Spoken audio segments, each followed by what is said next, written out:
Before we dive into the story, make sure to subscribe to my channel. Your support allows me to share more real-life, emotional stories like this one.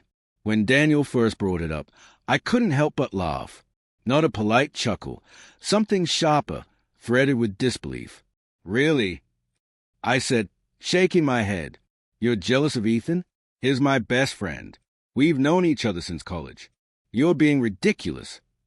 Daniel's jaw tightened, but he didn't argue. He simply nodded, slipping into a silence that made me realize my word had hit harder than I expected. Later that evening, I confided in my sister. "Daniel's overreacting. He thinks Ethan is some kind of threat. It's so childish." She agreed, and I felt reassured in dismissing his concerns. After all, Ethan had been there through every heartbreak, every career struggle. Even when Daniel and I first started dating, Ethan was the one person I could confide in without fear of judgment.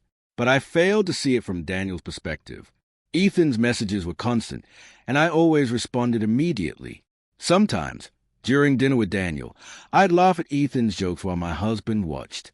There were inside jokes, lingering hugs, and conversations that paused the moment Daniel entered the room. I told myself it was innocent, but deep down, I knew it wasn't as harmless as I pretended. Weeks later, Daniel tried again. "Sophie," he said one night, "I need you to understand what this feels like. It's as if you're giving parts of yourself to Ethan that should belong to us, to me." I rolled my eyes, irritated. "You're overreacting. He's just a friend. Stop trying to control who I talk to." Something shifted in Daniel then. In his eyes, I saw a quiet resolve, a decision already made. But I was too caught up in my own sense of superiority to notice. I thought I was in control, but the real game had only just begun. Over the next month, Daniel changed, not in dramatic outbursts, but in subtle, unsettling ways. He stopped asking where I was when I met Ethan. He no longer stayed up waiting for me to come home late. The man who once noticed every little detail now seemed distant, detached. At first, I convinced myself this was progress. Finally, he had stopped obsessing. But the feeling wasn't relief. It was a hollow, unsettling emptiness. His silence weighed heavier than any argument we had ever had. Meanwhile, Ethan continued texting, calling, and inviting me out. I leaned into the friendship almost spitefully, testing the boundaries. Daniel didn't seem to notice. Fine. I laughed louder at Ethan's jokes, stayed out later, shared more secrets. But the more I clung to that friendship, the colder my home became. Dinners turned into silent meals. Nights ended with him silently rolling away in bed. Then one Friday, I returned home from a night out with Ethan to find Daniel in the living room, a packed suitcase beside him. My heart sank. "What are you doing?" I asked, my voice trembling despite my attempt at calm. He looked at me, not with anger, not with tears, but with something far worse, indifference.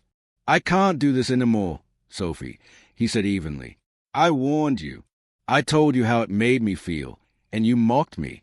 I won't beg for respect in my own marriage." I froze. "Wait, you're leaving me over Ethan? Are you serious?" My words tumbled out, desperate. Daniel took a deep breath. "It's not about Ethan. It's about you. You chose to make me the outsider in my own marriage, and I'm done." It felt like the ground had disappeared beneath me. I had always believed Daniel would never leave, that no matter how far I pushed, he would stay. But standing there with that suitcase, he looked like a man who had already left me long ago. I stumbled toward him, panic rising. "Daniel, please, don't do this. Ethan is just a friend. I was wrong to mock you. I didn't mean it." My voice cracked, the confidence I once had stripped away. Daniel shook his head gently. "You don't understand, Sophie. You didn't just mock me. You dismissed me. You dismissed my feelings like they were nothing. You laughed while I was drowning." His words hit me like stones, heavy and undeniable. For the first time, I saw myself through his eyes. The dinners where I ignored his questions, the nights I brushed off his concerns, the moments I chose Ethan's validation over my husband's trust. Suddenly, it wasn't about jealousy or insecurity anymore. It was betrayal. Not physical, but emotional, deep and cutting. I reached for his hand. "We can fix this. Please." I'll stop seeing Ethan. I'll do anything. Daniel gently pulled away, like someone who had already made peace with their choice. I gave you years, Sophie, he said softly. I begged you to see me, but you never did. You only saw a jealous husband to mock. Now I see myself, and I know I deserve better. With that, he lifted the suitcase and walked out. The silence that followed was suffocating.